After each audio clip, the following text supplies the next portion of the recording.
Dear students, today's class QT 10.3 discusses about decision making under uncertainty.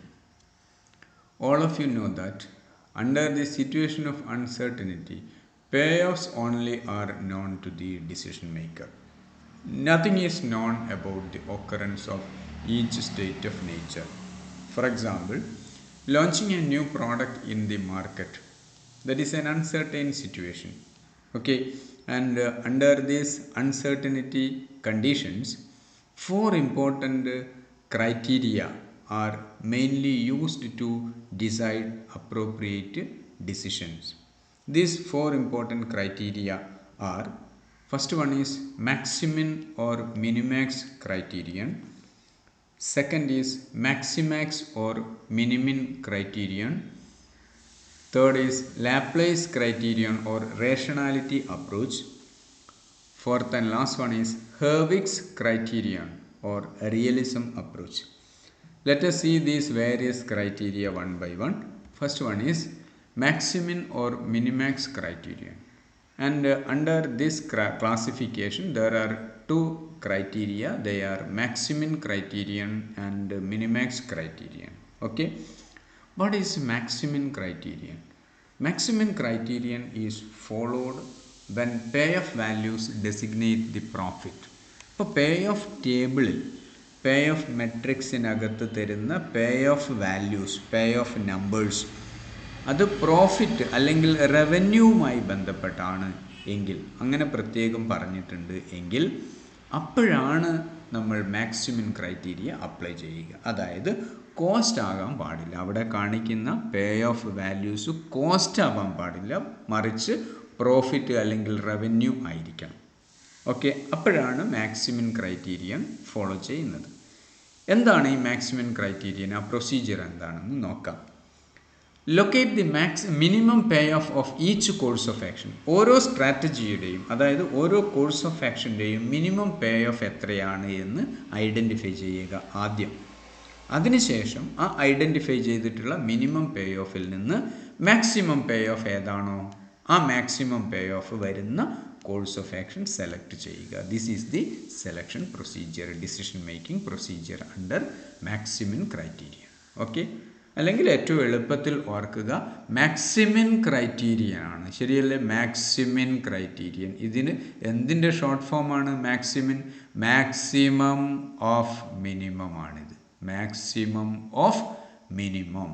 Minimum select ചെയ്യുക, minimum identify ചെയ്യുക, ഓരോ course of ആക്ഷൻ്റെയും minimum locate ചെയ്യുക, അതിൽ നിന്ന് മാക്സിമം സെലക്ട് ചെയ്യുക. അതുകൊണ്ടാണ് ഈ ക്രൈറ്റീരിയനെ മാക്സിമിൻ എന്ന് പറയുന്നത്. Maximum of the minimum. ഓരോ കോഴ്സ് ഓഫ് ആക്ഷൻ്റെയും ഓരോ സ്ട്രാറ്റജിയുടെയും മിനിമം ആദ്യം ഐഡൻറ്റിഫൈ ചെയ്യണം, അതിൽ നിന്ന് മാക്സിമം എത്രയാണോ വരുന്നത് ആ മാക്സിമം പേ ഓഫ് വരുന്ന കോഴ്സ് ഓഫ് ആക്ഷൻ സെലക്ട് ചെയ്യുക. ഓക്കെ, ഇനി സെക്കൻഡ് വൺ മിനിമാക്സ് ക്രൈറ്റീരിയൻ. എന്താ minimax criterion? This minimax criterion is followed when payoff values designates cost.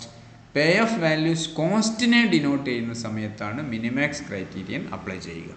Okay, procedure എന്താ? നേരത്തെ പറഞ്ഞതുപോലെയാണെങ്കിൽ ഇതെന്തായിരിക്കും? പ്രൊസീജിയർ എന്തായിരിക്കും വരിക? മിനിമാക്സ് ആണ്, മിനിമം ഓഫ് മാക്സിമം. അപ്പോൾ ആദ്യം എന്ത് ചെയ്യണം? At first we have to locate the maximum payoff each course of action. ഓരോ കോഴ്സ് ഓഫ് ആക്ഷൻ്റെയും മാക്സിമം പേ ഓഫ് ഐഡൻറ്റിഫൈ ചെയ്യുക, ലൊക്കേറ്റ് ചെയ്യുക. അങ്ങനെ ലൊക്കേറ്റ് ചെയ്തിട്ടുള്ള മാക്സിമം പേ ഓഫിൽ നിന്ന് മിനിമം പേ ഓഫ് ഏതാണെന്ന് മനസ്സിലാക്കുക. ആ മിനിമം പേ ഓഫ് വരുന്ന കോഴ്സ് ഓഫ് ആക്ഷൻ വേണം സെലക്ട് ചെയ്യാൻ. ഓക്കെ, അപ്പോൾ ആ ഡിസിഷൻ മേക്കിംഗ് പ്രൊസീജിയർ ക്ലിയർ ആയല്ലോ. Minimum of maximum.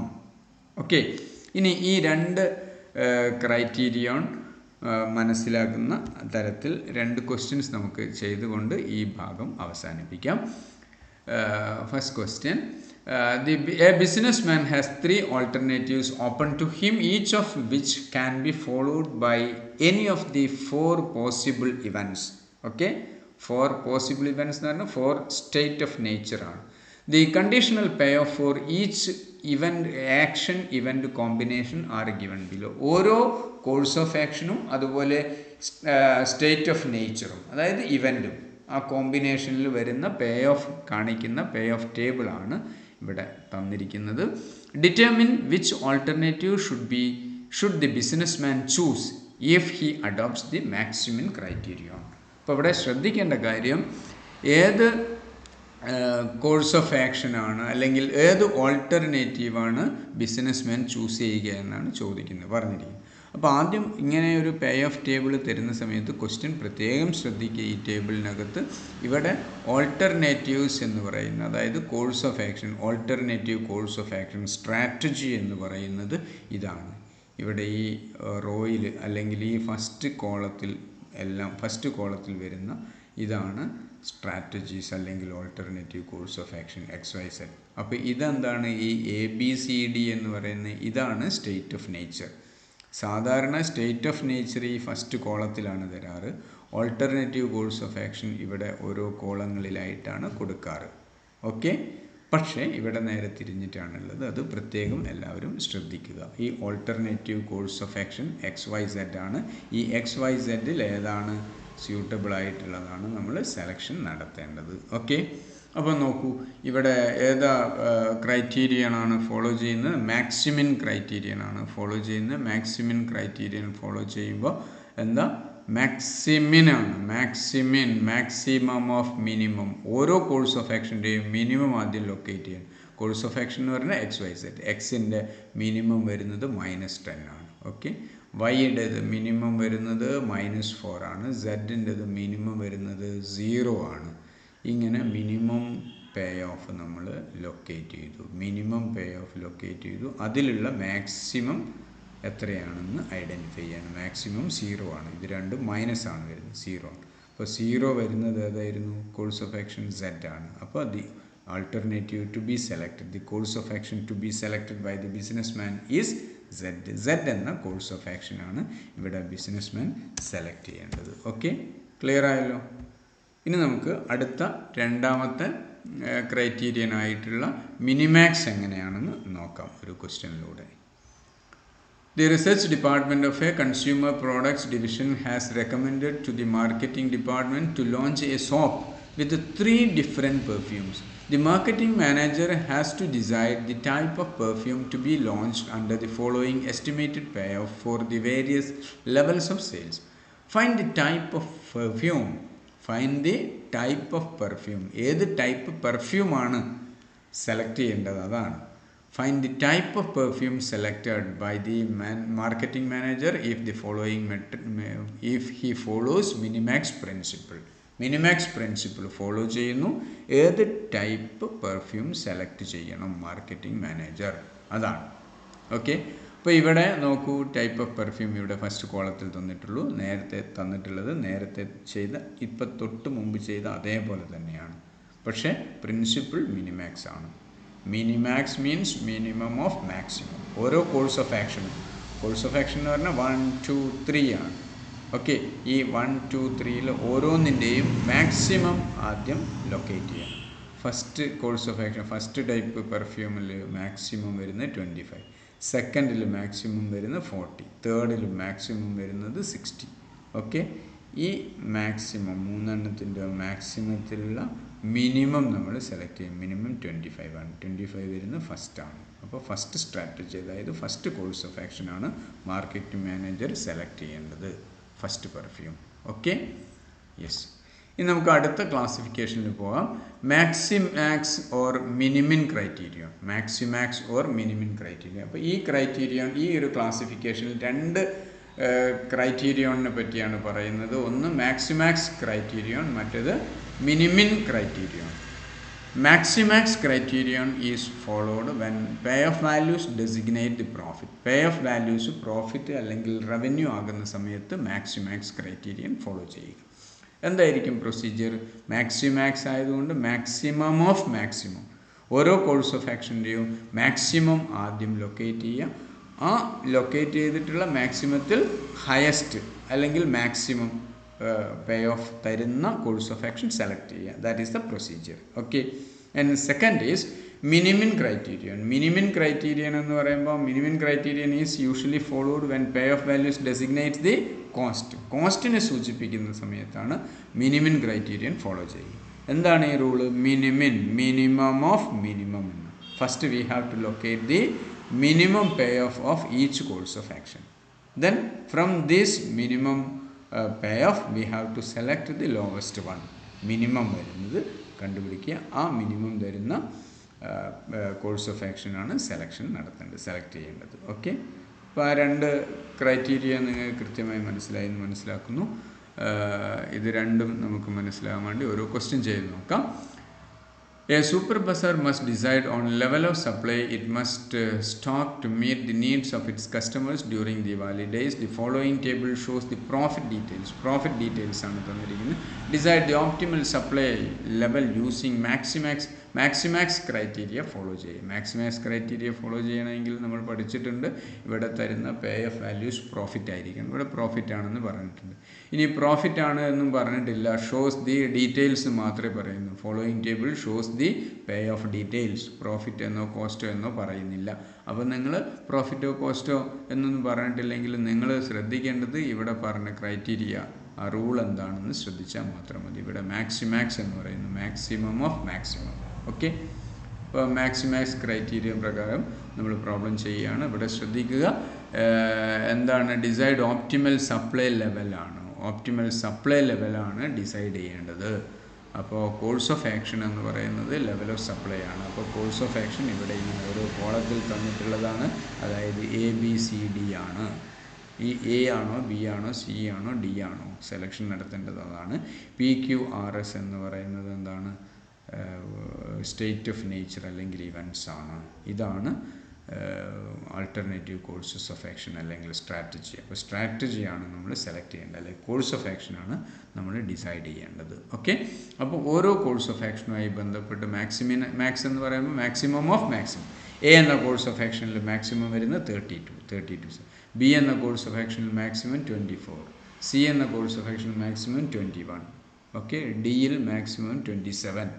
ഇങ്ങനെ ലൊക്കേറ്റ് ചെയ്തിട്ടുള്ള മാക്സിമത്തിൽ ഹയസ്റ്റ് മാക്സിമം. ഓക്കെ, 32. അപ്പോൾ 32 തരുന്നത് ഏത് ഓൾട്ടർനേറ്റീവാണ്? A ആണ്. അപ്പോൾ A എന്ന ലെവൽ ഓഫ് സപ്ലൈ ആണ് ഇവിടെ നമ്മൾ ചൂസ് ചെയ്യേണ്ടത്. Okay, the alternative to be selected by the businessman is A. Okay, yes. നമുക്ക് അടുത്ത ക്വസ്റ്റ്യനിലേക്ക് പോകുന്നു. നമ്മൾ നേരത്തെ ചെയ്ത അതേ ക്വസ്റ്റ്യൻ തന്നെയാണ്. മിനിമം ക്രൈറ്റീരിയനാണ് ഫോളോ ചെയ്യേണ്ടതെന്ന് പറയുന്നു. മിനിമം ക്രൈറ്റീരിയൻ ഫോളോ ചെയ്യുമ്പോൾ ഇവിടെയുള്ള പേ ഓഫ് ടേബിളിൽ കോസ്റ്റ് ഡീറ്റെയിൽസ് ആണ്. ഇവിടെ ക്വസ്റ്റ്യനിൽ കോസ്റ്റ് ഡീറ്റെയിൽസ് എന്ന് തന്നിട്ടുള്ളത്. ഓക്കെ, അപ്പോൾ കോസ്റ്റ് ഡീറ്റെയിൽസ് തന്നിട്ടില്ലെങ്കിൽ നിങ്ങൾ ഇത് മാത്രം നോക്കിയാൽ മതി.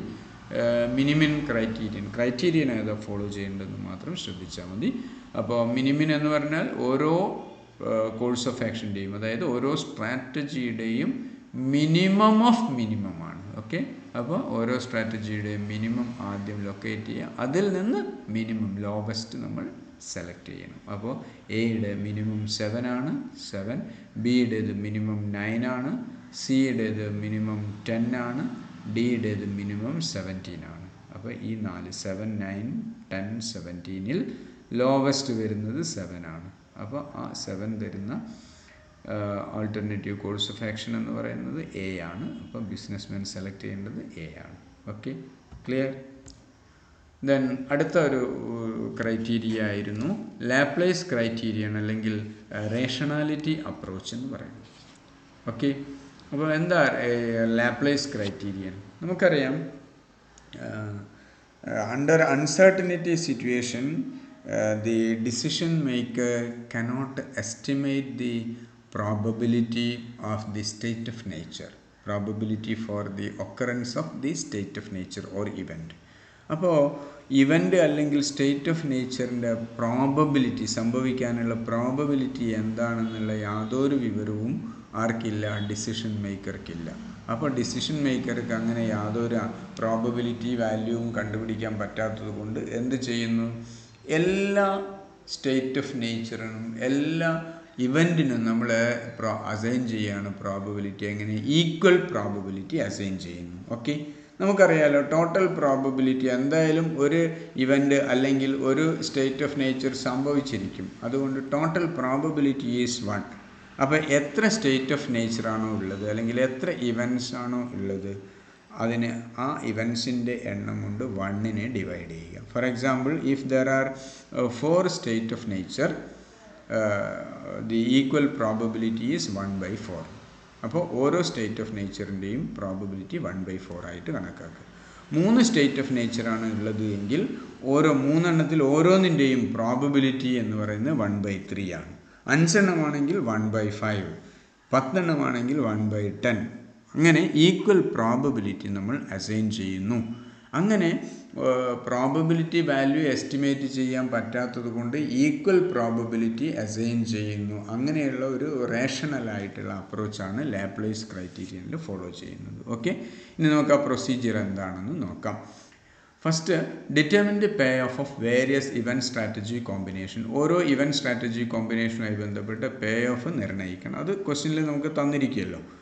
പേ ഓഫ് എത്രയൊക്കെയാണെന്ന് തന്നിട്ടുണ്ടാവും. തന്നിട്ടില്ല എങ്കിൽ നമുക്ക് അത് കണ്ടുപിടിക്കാൻ പറ്റിയിട്ടുള്ള മറ്റ് ഇൻഫർമേഷൻ ക്വസ്റ്റ്യനിൽ ഉണ്ടാവും. Then assigning equal probability to each state of nature. ഓരോ സ്റ്റേറ്റ് ഓഫ് നേച്ചറിനും ഈക്വൽ പ്രോബബിലിറ്റി, ഞാൻ ഈ പറഞ്ഞതുപോലെ പ്രോബബിലിറ്റി കണ്ടുപിടിക്കുക. 5 സ്റ്റേറ്റ് ഓഫ് നേച്ചർ ആണെങ്കിൽ ഓരോന്നിൻ്റെയും പ്രോബബിലിറ്റി 1/5 ആണ്. 3 സ്റ്റേറ്റ് ഓഫ് നേച്ചർ ആണെങ്കിൽ ഓരോന്നിൻ്റെയും പ്രോബബിലിറ്റി 1/3 ആണ്. ഓക്കെ, 8 സ്റ്റേറ്റ് ഓഫ് നേച്ചർ ഉണ്ടെങ്കിൽ ഓരോന്നിൻ്റെയും പ്രോബബിലിറ്റി 1/8 ആണ്. Okay, then third, multiply each of the payoff by the respective probability. അപ്പോൾ നമ്മൾ ഓരോ പേ ഓഫിനെയും ബന്ധപ്പെട്ട പ്രോബബിലിറ്റി വാല്യൂ കൊണ്ട് മൾട്ടിപ്ലൈ ചെയ്യുക. മൾട്ടിപ്ലൈ ചെയ്ത് കഴിഞ്ഞാൽ കിട്ടുന്ന വാല്യൂവിനെ എക്സ്പെക്റ്റഡ് പേ ഓഫ് എന്ന് പറയും. അപ്പോൾ പേ ഓഫിനെ പ്രോബബിലിറ്റി വാല്യൂ കൊണ്ട് മൾട്ടിപ്ലൈ ചെയ്യുമ്പോൾ എക്സ്പെക്റ്റഡ് പേ ഓഫ് കിട്ടും. ഓക്കെ, അങ്ങനെ then find the total expected pay of in respect of each course of action. അപ്പോൾ എക്സ്പെക്റ്റഡ് പേ ഓഫ് കിട്ടിക്കഴിഞ്ഞാൽ ഓരോ കോഴ്സ് ഓഫ് ആക്ഷനുമായി ബന്ധപ്പെട്ട്, ഓരോ സ്ട്രാറ്റജിയുമായി ബന്ധപ്പെട്ട് ടോട്ടൽ എക്സ്പെക്റ്റഡ് പേ ഓഫ് കണ്ടുപിടിക്കുക. ഓക്കെ, അപ്പോൾ ടോട്ടൽ എക്സ്പെക്റ്റഡ് പേ ഓഫ് ഏറ്റവും കൂടുതൽ വരുന്ന കോഴ്സ് ഓഫ് ആക്ഷൻ സെലക്ട് ചെയ്യുക. അതാണ് അവസാനമായിട്ട് ചെയ്യുന്നത്. Okay, select the alternative which has the highest total expected pay of. Okay, procedure clear ആയല്ലോ. ഇനി നമുക്ക് ഒരു പ്രോബ്ലത്തിലേക്ക് പോകാം. A super Bazar must decide on level of supplies. അപ്പോൾ നമ്മൾ തൊട്ട് മുമ്പ് ചെയ്തിട്ടുള്ള അതേ ക്വസ്റ്റ്യൻ തന്നെയാണ്, പക്ഷേ അത് ലാപ്ലേസ് മെത്തേഡിൽ നമ്മൾ ചെയ്യുന്നു എന്ന് മാത്രം. നോക്കൂ, ഡിസൈഡ് ദി ഓപ്റ്റിമൽ സപ്ലൈ ലെവലാണ് ഡിസൈഡ് ചെയ്യേണ്ടത്. അതായത് കോഴ്സ് ഓഫ് ആക്ഷൻ എന്ന് പറയുന്നത്, സ്ട്രാറ്റജീസ് എന്ന് പറയുന്നത് ABCD ആണ്. ഇതാണ് ചൂസ് ചെയ്യേണ്ടത്. A വേണോ, B വേണോ, C വേണോ, D വേണോ, ഇത് സെലക്ട് ചെയ്യണം യൂസിങ് ലാപ്ലേസ് ക്രൈറ്റീരിയൻ. ഓക്കെ, അപ്പോൾ എത്ര സ്റ്റേറ്റ് ഓഫ് നേച്ചർ ഉണ്ട്? 1, 2, 3, 4 PQRS എന്ന് പറഞ്ഞ 4 സ്റ്റേറ്റ് ഓഫ് നേച്ചറാണ്, 4 ഇവൻ്റ് ആണുള്ളത്. അതുകൊണ്ട് ഈ ഓരോ സ്റ്റേറ്റ് ഓഫ് നേച്ചറിനും നമ്മൾ പ്രോബബിലിറ്റി ഈക്വലി അസൈൻ ചെയ്യുന്നു. 1/4, 1/4 പ്രോബബിലിറ്റി അസൈൻ ചെയ്യും. പ്രോബബിലിറ്റി അസൈൻ ചെയ്തു ഈ ഓരോ പ്രോബബിലിറ്റി കൊണ്ട് ഇതിനെല്ലാം മൾട്ടിപ്ലൈ ചെയ്യണം. ബന്ധപ്പെട്ട പേ ഓഫ്, ഓരോ പേ ഓഫും അതുമായി ബന്ധപ്പെട്ടിട്ടുള്ള പ്രോബബിലിറ്റി വാല്യൂ കൊണ്ട് മൾട്ടിപ്ലൈ ചെയ്യുന്നു. അത് നമുക്ക് അടുത്ത ക്വസ്റ്റ്യൻ എങ്ങനെയാണ് സോൾവ് ചെയ്തിട്ടുള്ളത് നോക്കൂ. PQRS, അതിൻ്റെ ഓരോന്നിൻ്റെയും probability 1/4. Okay, expected payoff എന്ന് പറയുന്ന പേ ഓഫിനെ പ്രോബബിലിറ്റി കൊണ്ട് മൾട്ടിപ്ലൈ ചെയ്ത് കഴിഞ്ഞാൽ കിട്ടുന്നതാണ് എക്സ്പെക്റ്റഡ് പേ ഓഫ്. അപ്പോൾ 7 ആയിരുന്നു ഇവിടെ ഉണ്ടായിരുന്നത്, 7 × 1/4. ഓക്കെ, അതുപോലെ ഇവിടെ 12 × 1/4, 20 × 1/4, 27 × 1/4. അങ്ങനെ എക്സ്പെക്റ്റഡ് പേ ഓഫ് കിട്ടുന്നു. Q ആയി ബന്ധപ്പെട്ട് പ്രോബബിലിറ്റി 1/4 ആണ്. 1/4 കൊണ്ട് 10നെ മൾട്ടിപ്ലൈ ചെയ്യുന്നു, 9നെ 1/4 കൊണ്ട് മൾട്ടിപ്ലൈ ചെയ്യുന്നു, 10 × 1/4 25. അതുപോലെ ഓരോ പ്രോബബിലിറ്റി വാല്യൂ കൊണ്ട് നമ്മൾ ഈ പേ ഓഫിനെ മൾട്ടിപ്ലൈ ചെയ്യുകയാണ്. ക്ലിയർ? ഇനി എന്ത് ചെയ്യണം? ഇതാണല്ലോ കോഴ്സ് ഓഫ് ആക്ഷൻ ABCD. ആ ഓരോ കോഴ്സ് ഓഫ് ആക്ഷൻ്റെയും ടോട്ടൽ എക്സ്പെക്റ്റഡ് പ്രോഫിറ്റ് അല്ലെങ്കിൽ എക്സ്പെക്റ്റഡ് പേ ഓഫ് കണ്ടുപിടിക്കും. ടോട്ടൽ ചെയ്ത് കഴിഞ്ഞ് ഇത് 4ഉം ടോട്ടൽ ചെയ്ത് കഴിഞ്ഞാൽ 72/4 കിട്ടും, അതായത് 80.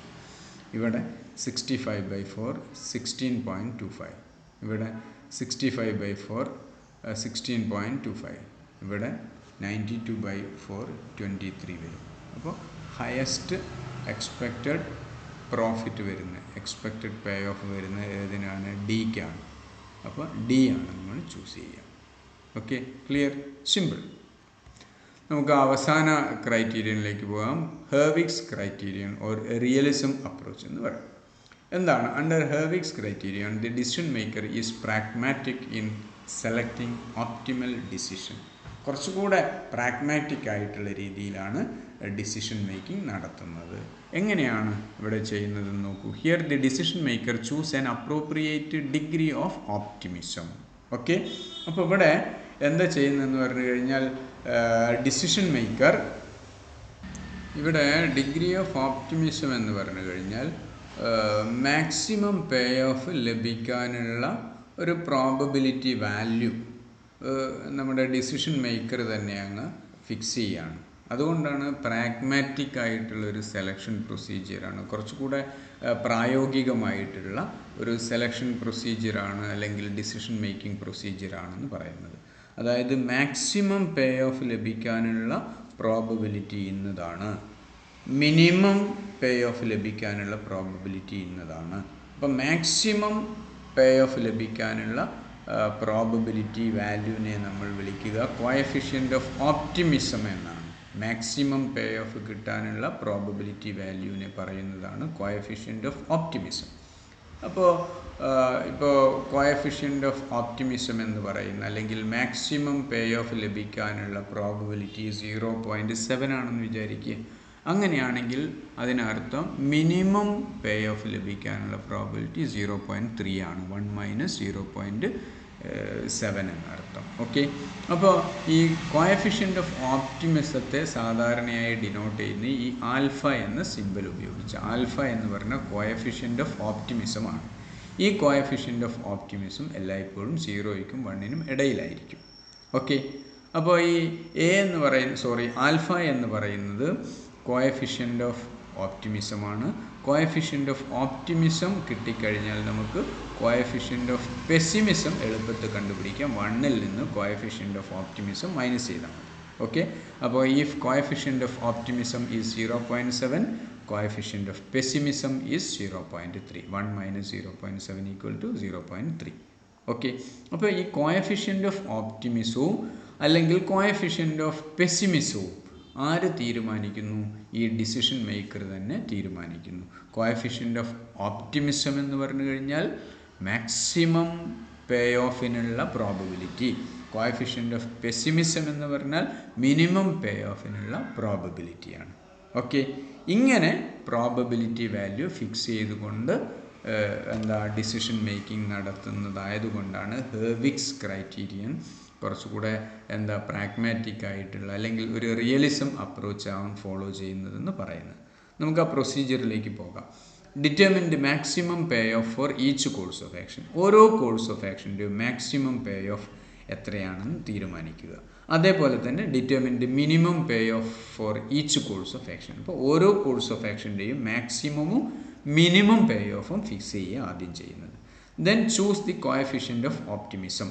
അപ്പോൾ മാക്സിമം കോഎഫിഷ്യൻ്റ് ഓഫ് ഓപ്റ്റിമിസം എന്ന് പറഞ്ഞാൽ ഇത് ക്വസ്റ്റ്യനിൽ തരും, ഇത് ഡിസിഷൻ മേക്കർ തന്നെ തീരുമാനിക്കുന്നു.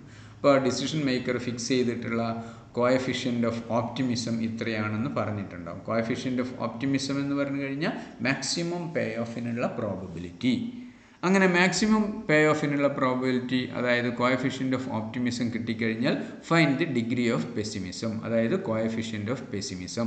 കോഎഫിഷ്യൻ്റ് ഓഫ് പെസിമിസം അല്ലെങ്കിൽ ഡിഗ്രി ഓഫ് പെസിമിസം എന്ന് പറഞ്ഞാൽ എന്തായിരിക്കും? 1 - ആൽഫ ആയിരിക്കും. കോഎഫിഷ്യൻ്റ് ഓഫ് ഓപ്റ്റിമിസത്തെ ഡിനോട്ട് ചെയ്യുന്ന ആൽഫയാണ്. അപ്പോൾ കോഎഫിഷ്യൻ്റ് ഓഫ് പെസിമിസം എന്ന് പറയുന്നത് 1 - ആൽഫയാണ്. ഓക്കെ, പിന്നെ find the Hurwicz decision index. അവസാനമായിട്ട് നമ്മൾ ചെയ്യുന്നത് ഹെർവിക്സ് ഡിസിഷൻ ഇൻഡെക്സ് അല്ലെങ്കിൽ അത് സ്മോൾ h കൊണ്ടാണ് ഡിനോട്ട് ചെയ്യുന്നത്, ഹെർവിക് എന്നുള്ള അർത്ഥത്തിലാണ്. ഹെർവിക്സ് ഡിസിഷൻ ഇൻഡെക്സ് കണ്ടുപിടിക്കുകയാണ്. ഒന്നുമില്ല, എങ്ങനെയാണ് ഈ ഹെർവിക്സ് ഡിസിഷൻ ഇൻഡെക്സ് കണ്ടുപിടിക്കുന്നത്? ഞാൻ പറഞ്ഞു ആൽഫ എന്ന് പറയുന്ന കോഎഫിഷ്യൻ്റ് ഓഫ് പെസിമിസം എന്ന് പറയുന്നത് മാക്സിമം പേ ഓഫിനുള്ള പ്രോബബിലിറ്റിയാണ്. അപ്പോൾ ഇവിടെ നമ്മൾ മാക്സിമം പേ ഓഫ് ആണല്ലോ ആദ്യം കണ്ടുപിടിച്ചിരിക്കുന്നത്.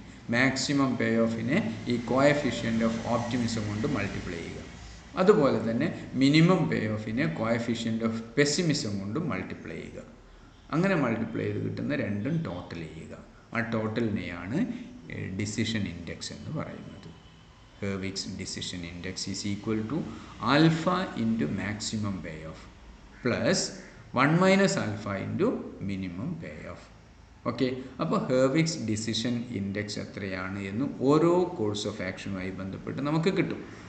Select the course of action having maximum value of decision index. ആ ഹെർവിക്സ് ഡിസിഷൻ ഇൻഡെക്സിൽ മാക്സിമം വാല്യൂ വരുന്ന കോഴ്സ് ഓഫ് ആക്ഷൻ നമ്മൾ സെലക്ട് ചെയ്യും. ഓക്കെ, കുറച്ചുകൂടെ റിയലിസ്റ്റിക് ആയിട്ടുള്ളതാണ് എന്ന് പറയുന്നത് ഇതുകൊണ്ടൊക്കെയാണ്. ഓക്കെ, നമുക്കൊരു ക്വസ്റ്റ്യൻ ചെയ്ത് നോക്കാം. The research department of a consumer product, നമ്മൾ നേരത്തെ ചെയ്ത അതേ ടൈപ്പ് ക്വസ്റ്റ്യൻ തന്നെയാണ്. നമ്മൾ type of perfume, estimated sales level. എന്താ ക്വസ്റ്റ്യൻ നോക്കൂ. Find the type of perfume selected by the marketing manager if he follows Hurwicz criterion. Hurwicz criterion ആണ് follow ചെയ്യുന്നതെങ്കിൽ ഏത് ടൈപ്പ് പെർഫ്യൂമാണ് സെലക്ട് ചെയ്യേണ്ടത്? 1 ആണോ 2 ആണോ 3 ആണോ? ഹെർവിക്സ് ക്രൈറ്റീരിയൻ ആണ് ഫോളോ ചെയ്യുന്നത്. ഹെർവിക് ക്രൈറ്റീരിയൻ ഫോളോ ചെയ്യുമ്പോൾ നമുക്കൊരു കാര്യം അത്യാവശ്യമാണ്. എന്താണ് വേണ്ടത്? ആൽഫ വാല്യൂ കിട്ടണം. ആൽഫ എന്ന് പറഞ്ഞു കഴിഞ്ഞാൽ എന്താ? Probability of maximum payoff. Maximum പേ ഓഫിനുള്ള പ്രോബബിലിറ്റി 0.6 ആണെന്ന് ഇവിടെ തന്നിരിക്കുകയാണ്. അപ്പോൾ ഇതാണ് കോഎഫിഷ്യൻ്റ് ഓഫ് ഓപ്റ്റിമിസം. അപ്പോൾ കോഎഫിഷ്യൻ്റ് ഓഫ് പെസിമിസം 0.4 ആണ്. ആ കോഎഫിഷ്യൻ്റ് ഓഫ് പെസിമിസവും കോഎഫിഷ്യൻ്റ് ഓഫ് ഓപ്റ്റിമിസവും രണ്ടും പരിഗണിച്ചുകൊണ്ട് വേണം നമ്മൾ ഇതിനെ ഡിസിഷൻ കൈക്കൊള്ളാൻ. നോക്കൂ, type of perfume 1, 2, 3, maximum payoff. ഓരോ കോഴ്സ് ഓഫ് ആക്ഷൻ്റെയും maximum payoff. First course of ആക്ഷൻ്റെ മാക്സിമം പേ ഓഫ് 25 ആണ്. സെക്കൻഡിൻ്റെത് 40 ആണ്. തേർഡിൻ്റെത് 60 ആണ്. അപ്പോൾ 25, 40, 60 അതാണ് ഓരോന്നിലും ഫസ്റ്റ് കോളത്തിലുള്ളത് തന്നെയാണ് മാക്സിമം വരുന്നത്. അപ്പോൾ അതാണ് maximum payoff 25, 40, 60. Minimum payoff എത്രയാണ്? ഓരോന്നിൻ്റെയും മിനിമം പേ ഓഫ് വരുന്നത് മിനിമം വരുന്നത് 10 ആണ്. ഇവിടെ 5 ആണ്. ഇവ ലാസ്റ്റ് കോളത്തിലുള്ളത് തന്നെയാണ് മിനിമം വരുന്നത് 25 and 3. 25 and 3.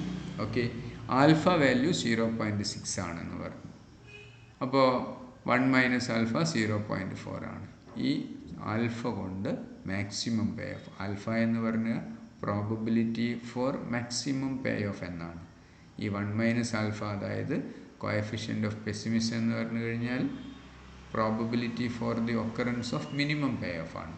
അപ്പോൾ ആൽഫ കൊണ്ട് 25നെയും 0.4 കൊണ്ട് 10നെയും മൾട്ടിപ്ലൈ ചെയ്യുക, എന്നിട്ട് ടോട്ടൽ ചെയ്യുക. അത് രണ്ടും മൾട്ടിപ്ലൈ ചെയ്ത് ടോട്ടൽ ചെയ്തു. ഇത് ഓരോ കോഴ്സ് ഓഫ് ആക്ഷൻ, ഓരോ സ്ട്രാറ്റജിയുമായി ബന്ധപ്പെട്ട് ഇങ്ങനെ കണ്ടുപിടിക്കും. ഓക്കെ, അപ്പോൾ കിട്ടിയിരിക്കുന്ന ഈ വാല്യൂനെയാണ് നമ്മൾ 19, 26, 37.2 ഈ 3 വാല്യൂസിനെയാണ് നമ്മൾ ഹെർവിക്സ് ഡിസിഷൻ ഇൻഡെക്സ് എന്ന് പറയുന്നത്. ഈ ഹെർവിക്സ് ഡിസിഷൻ ഇൻഡെക്സ് മാക്സിമം വരുന്നത് 37.2 ആണ്.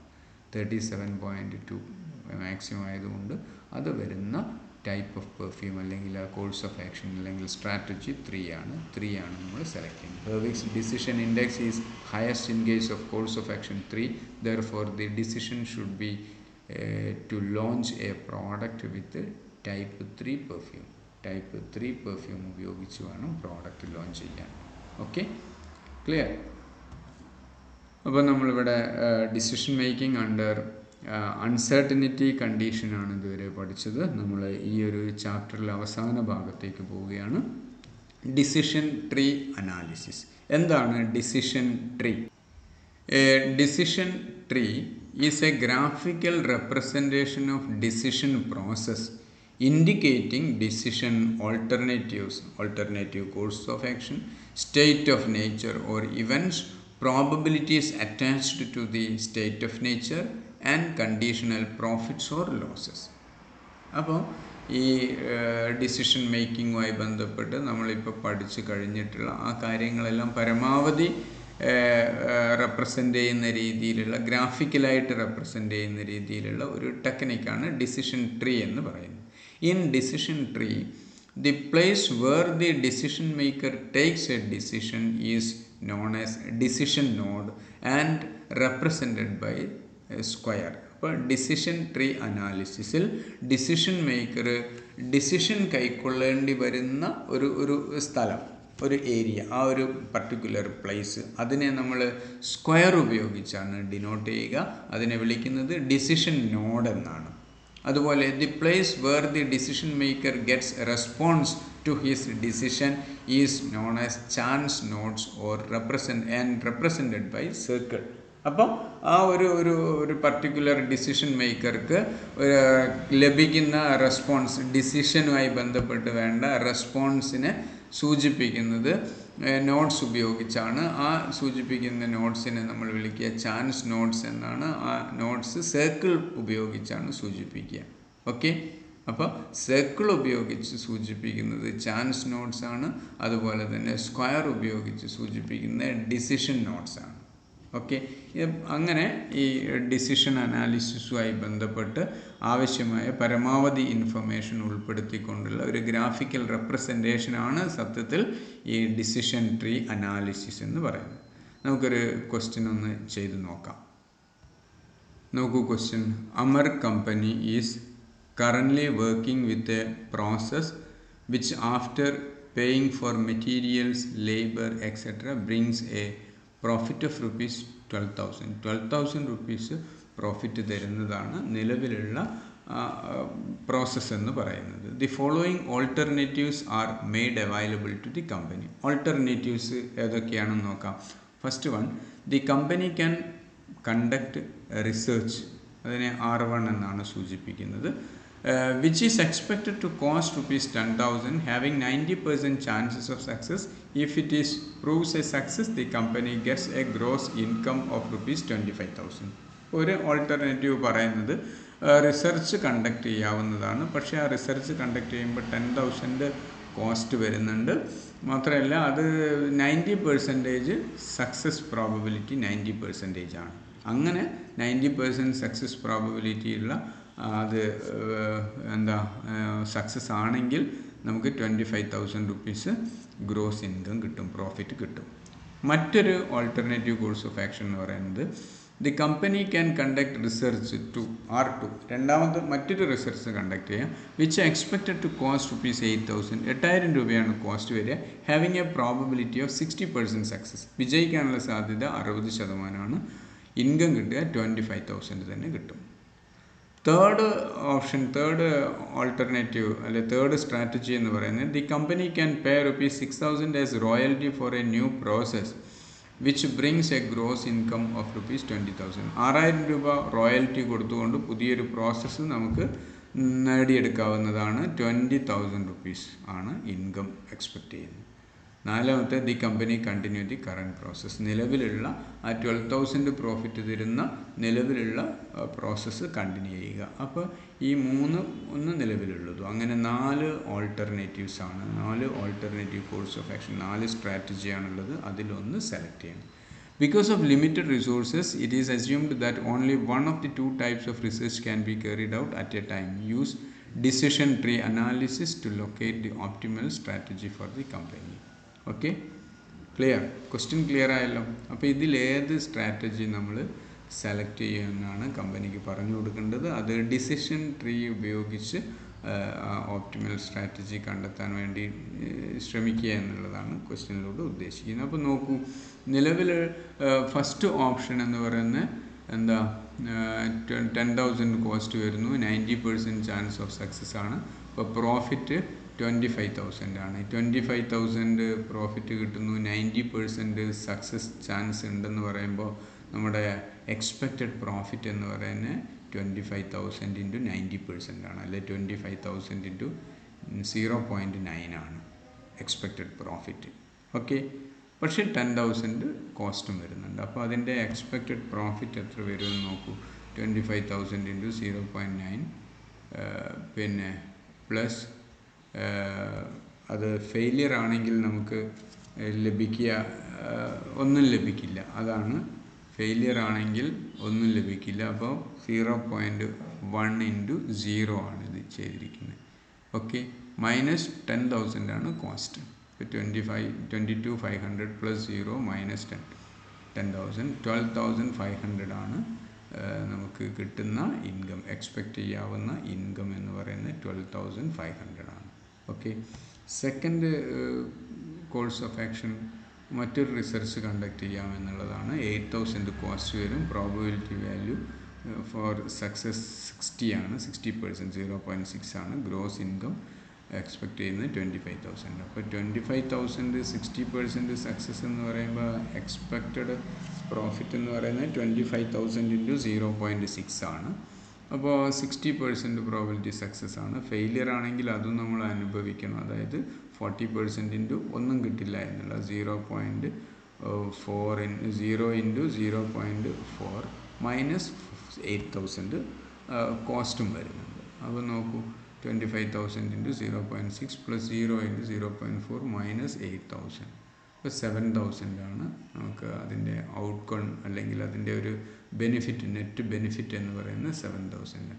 തേർഡ് കോഴ്സ് ഓഫ് ആക്ഷൻ എന്ന് പറയുന്നത് എന്തായിരുന്നു? The company can pay ₹6,000 as royalty, 6,000 royalty കൊടുക്കാം, എന്നിട്ടൊരു പ്രോസസ്സ് നമുക്ക് പർച്ചേസ് ചെയ്യാം, അതിലൂടെ ഇൻകം 20,000. അപ്പോൾ 20,000 ഇൻകം ഉണ്ടാകുമ്പോൾ 6,000 റോയൽറ്റിയും ബാക്കി 14,000 രൂപയാണ് അതിലൂടെ വരുന്ന ഒരു നെറ്റ് ബെനിഫിറ്റ് 14,000. പിന്നെ അവസാനമായിട്ട് the company continue the current process continue ചെയ്യുകയാണ് 12,000 റുപ്പീസാണ് ഇൻകം, 12,000 റുപ്പീസ്. അപ്പോൾ ഇത് കമ്പയർ ചെയ്ത് കഴിഞ്ഞാൽ 12,500, 7,000, 14,000, 12,000. അപ്പോൾ ഇവിടെ മാക്സിമം കിട്ടുന്നത് 14,000 അപ്പോൾ ആ പ്രോഫിറ്റ്, അതായത് കമ്പനി റോയൽറ്റി കൊടുത്തുകൊണ്ട് ഒരു പ്രോസസ്സ് പർച്ചേസ് ചെയ്യുന്നതാണ് കൂടുതൽ ബെനിഫിറ്റ് നൽകുന്നത്. അപ്പോൾ കോഴ്സ് ഓഫ് ആക്ഷൻ 3 ചൂസ് ചെയ്യുക, 14,000 വരുന്നത്. ഓക്കെ, അപ്പോൾ ഇതിങ്ങനെ നമ്മൾ കണ്ടുപിടിച്ച ശേഷം അത് ആ പ്രോസസ്സെല്ലാം അല്ലെങ്കിൽ ആ ഡിസിഷൻ പ്രോസസ്സിൽ വരുന്ന സ്റ്റേജസ് എല്ലാം കൃത്യമായി മനസ്സിലാവുന്ന രീതിയിലൊരു ഡിസിഷൻ ട്രീയുടെ രൂപത്തിൽ റെപ്രസെൻ്റ് ചെയ്യുന്നത് എങ്ങനെയാണെന്ന് നോക്കാം. നമ്മൾ ഡിസിഷൻ മേക്കിംഗ് നടത്തുകയാണ്. ഡിസിഷൻ നോഡാണിത്. ഒന്ന് നിലവിലുള്ളത് കണ്ടിന്യൂ ദി പ്രോസസ്സാണ്, continue the current process. Okay, അത് പ്രോഫിറ്റ് 12,000 തരുന്നു, ഒരു ഓൾട്ടർനേറ്റീവ് കോഴ്സ് ഓഫ് ആക്ഷനാണ്. അപ്പോൾ ഈ 4 ഓൾട്ടർനേറ്റീവ് കോഴ്സ് ഓഫ് ആക്ഷൻ ഉണ്ട്. അതിൽ മറ്റൊന്നാണ് ഇത്. അവിടെ pay royalty for new process, cost ₹6,000. അങ്ങനെ 6,000 റുപ്പീസ് കോസ്റ്റ് വരുന്ന രീതിയിൽ ഒരു റോയൽറ്റി കൊടുത്തുകൊണ്ട് 6,000 റോയൽറ്റി കൊടുത്തുകൊണ്ട് ന്യൂ പ്രോസസ്സ് നമ്മൾ പർച്ചേസ് ചെയ്ത് കഴിഞ്ഞാൽ കിട്ടുന്ന ഇൻകമാണ് ₹20,000. ഓക്കെ, അപ്പോൾ ഇത് അതോടുകൂടി അവസാനിക്കുകയാണ്. കറൻറ്റ് പ്രോസസ്സ് കണ്ടിന്യൂ ചെയ്യുന്നു, 12,000 പ്രോഫിറ്റ് കിട്ടുന്നു. ആ പ്രൊസീജിയർ അവിടെ കഴിഞ്ഞു. ആ ഒരു കോഴ്സ് ഓഫ് ആക്ഷൻ്റെ മറ്റു കാര്യങ്ങളൊന്നും തന്നെ ഇല്ല, ഡിസിഷനൊന്നും കൈക്കൊള്ളേണ്ടി വരുന്നില്ല അവിടെ. അതുപോലെ റോയൽറ്റി 6,000 കൊടുത്തുകൊണ്ടൊരു ന്യൂ പ്രോസസ്സ് പർച്ചേസ് ചെയ്യുന്നു, അതിൽ 20,000 ഇൻകം കിട്ടുക. അതോടുകൂടി ആ ഒരു കോഴ്സ് ഓഫ് ആക്ഷനുമായി ബന്ധപ്പെട്ട് മറ്റു കാര്യങ്ങളൊന്നും തന്നെ ഇല്ല. ഓക്കെ, എന്നാൽ മറ്റൊന്ന് രണ്ട് റിസർച്ച് കണ്ടക്ട് ചെയ്യുന്നതായിരുന്നു. ഒരു റിസർച്ച് R1 എന്നുള്ളതാണ്, കണ്ടക്ട് R1, കോസ്റ്റ് 10,000. ഓക്കെ, ഇങ്ങനെ റിസർച്ച് കണ്ടക്ട് ചെയ്യുമ്പോൾ അവിടെ വേറെ ഒരു നോഡ് സർക്കിളായിട്ട് കൊടുത്തിരിക്കുകയാണ്. എന്താണ് അവിടെ? സക്സസ് ആണെങ്കിൽ അല്ലെങ്കിൽ ഫെയിലിയർ ആണെങ്കിൽ എന്നിങ്ങനെയുള്ള 2 സിറ്റുവേഷൻ വരുന്നു. ഓക്കെ, അപ്പോൾ സക്സസ് 0.9 ഫെയിലിയർ ആകാൻ. അപ്പോൾ 0.9 ആണെങ്കിൽ നോട്ട് സക്സസ്ഫുൾ എന്ന് പറയുന്നത് 0.1 വരും. 0.9 ആണെങ്കിൽ ഇൻകം എക്സ്പെക്ട് ചെയ്യുന്നത് 25,000. 0.1 ഫെയിലിയർ ആണെങ്കിൽ ഇൻകം 0 ഇൻകം ആണ്. ഓക്കെ, അതുപോലെ R2 എന്ന റിസർച്ച് 2 കോസ്റ്റ് വരുന്നത് 8,000. അപ്പോൾ 8,000 കോസ്റ്റ് വരുന്ന രീതിയിൽ റിസർച്ച് നടത്തുന്ന സമയത്ത് റിസർച്ച് നടത്തി കഴിഞ്ഞാൽ അവിടെ ഒരു ഡിസിഷൻ നമ്മൾ കൈക്കൊള്ളേണ്ട ഡിസിഷനില്ല. അവിടെ 2 സിറ്റുവേഷൻ വരുന്നുണ്ട്. അത് സക്സസ് ആവാം, ഫെയിലിയർ ആവാം. സക്സസ് ആവുകയാണെങ്കിൽ 0.6 സക്സസ് പെർസെൻറ്റേജ്, ഫെയിലിയർ 0.4 സക്സസ് ആവുകയാണെങ്കിൽ 25,000 ഇൻകം, ഫെയിലിയർ ആണെങ്കിൽ 0 ഇൻകം. ഓക്കെ, അപ്പോൾ അതോടുകൂടി അത് കഴിഞ്ഞു. അതാണ് ഇവിടെ എൻഡ് എന്ന് പറയുന്ന അവിടെ ഒരു നോഡോ സർക്കിളോ ഒന്നും തന്നെ വരാത്തത്. അതോടുകൂടി അവസാനിച്ചു, സ്റ്റോപ്പ് ചെയ്യാണ്. ഓക്കെ, ഇവിടെ അതുപോലെ സ്റ്റോപ്പ് ചെയ്തു. പക്ഷേ ഇവിടെ ഇതിന് ശേഷം ഒരു സർക്കിൾ വന്നത് എന്തുകൊണ്ടാണ്? ഇവിടെ വീണ്ടും ഒരു ഡിസിഷൻ നമ്മൾ കൈക്കൊള്ളേണ്ടി വരുന്നുണ്ട്. ഓക്കെ, അതുപോലെ ഇവിടെയും ഡിസിഷൻ കൈക്കൊള്ളേണ്ട 2 സിറ്റുവേഷൻ നമ്മൾ വരുന്നുണ്ട്. അതാണ് സൂചിപ്പിക്കുന്നത്. ഓക്കെ, ഇതാണ് ഡിസിഷൻ ട്രീയുടെ രൂപത്തിൽ അല്ലെങ്കിൽ ഒരു ട്രീയുടെ ബ്രാഞ്ചസിൻ്റെ രൂപത്തിൽ ഓരോ ആ ഡിസിഷൻ മേക്കിങ്ങിലുള്ള ഓരോ സ്റ്റേജസും കാണിക്കുന്നു. അതെങ്ങനെയാണെന്നൊക്കെ വളരെ എളുപ്പത്തിൽ മനസ്സിലാക്കുക എന്നുള്ളതാണ് ഈ ഡിസിഷൻ ട്രീ അനാലിസിസിൻ്റെ ഉദ്ദേശം. ഇത് വേണമെങ്കിൽ നമുക്കിതിൻ്റെ അടിസ്ഥാനത്തിൽ ഈ 2 ബ്രാഞ്ച് ഉണ്ടല്ലോ ഇവിടെ, ഈ 2 ബ്രാഞ്ച്, ഈ കണ്ടക്ട് റിസർച്ച് എന്ന് പറഞ്ഞു പോയിട്ടുള്ള 2 ബ്രാഞ്ച്, ഈ രണ്ടിലൂടെയും 25,000 ഇവിടെയും 0യും കിട്ടി. അത് 25,000 ഇൻറ്റു 0.9ഉം 0 ഇൻറ്റു 0.1 ഇത് രണ്ടും ടോട്ടൽ ചെയ്ത് കഴിഞ്ഞ് കിട്ടുന്നതാണ് നമ്മുടെ മൊത്തം പ്രോഫിറ്റ്. അതിൽ നിന്ന് നമ്മുടെ കോസ്റ്റ് 10,000 മൈനസ് ചെയ്യുന്നു. അതാണ് നമ്മൾ നേരത്തെ ചെയ്തിട്ടുള്ള 12,500. വേണമെങ്കിൽ അതും നമുക്കിവിടെ ഇങ്ങനെ കാണിക്കാം. ഇത് രണ്ടും ടോട്ടൽ ചെയ്യുന്നു, 10,000 മൈനസ് ചെയ്തിട്ട് ഓക്കെ, ആ രീതിയിലൊക്കെ കാണിക്കാം. അതേപോലെ രണ്ടാമത്തെ R2, അതുപോലെ മൂന്നാമത്തെ, നാലാമത്തെ. ഓക്കെ, ഇതാണ് ഡിസിഷൻ ട്രീ അനാലിസിസ് കൊണ്ട് ഉദ്ദേശിക്കുന്നത്. അതായത് വ്യത്യസ്ത കോഴ്സ് ഓഫ് ആക്ഷൻ കാണിക്കുന്നു. ഓരോ കോഴ്സ് ഓഫ് ആക്ഷനുമായി ബന്ധപ്പെട്ട് ഡിസിഷൻ കൈക്കൊള്ളേണ്ടി വരുന്നു, അല്ലെങ്കിൽ വിവിധ സിറ്റുവേഷൻസൊക്കെ ഒരു ട്രീയുടെ ബ്രാഞ്ചസ് പോലെ കാണിക്കുകയാണ് ചെയ്യുന്നത്. അതുകൊണ്ടാണ് ഡിസിഷൻ ട്രീ അനാലിസിസ് എന്ന് പറയുന്നത്. ഓക്കെ, അപ്പോൾ നമ്മുടെ ഡിസിഷൻ അനാലിസിസ് എന്ന ആ ഒരു ചാപ്റ്റർ നമ്മളിവിടെ അവസാനിപ്പിക്കുകയാണ്. നെക്സ്റ്റ് ക്ലാസ്സിൽ നമുക്ക് പുതിയൊരു ചാപ്റ്റർ, ഈ മൊഡ്യൂളിൽ തന്നെ വരുന്ന അടുത്തൊരു ചാപ്റ്റർ സ്റ്റാർട്ട് ചെയ്യാം. Okay, thank you.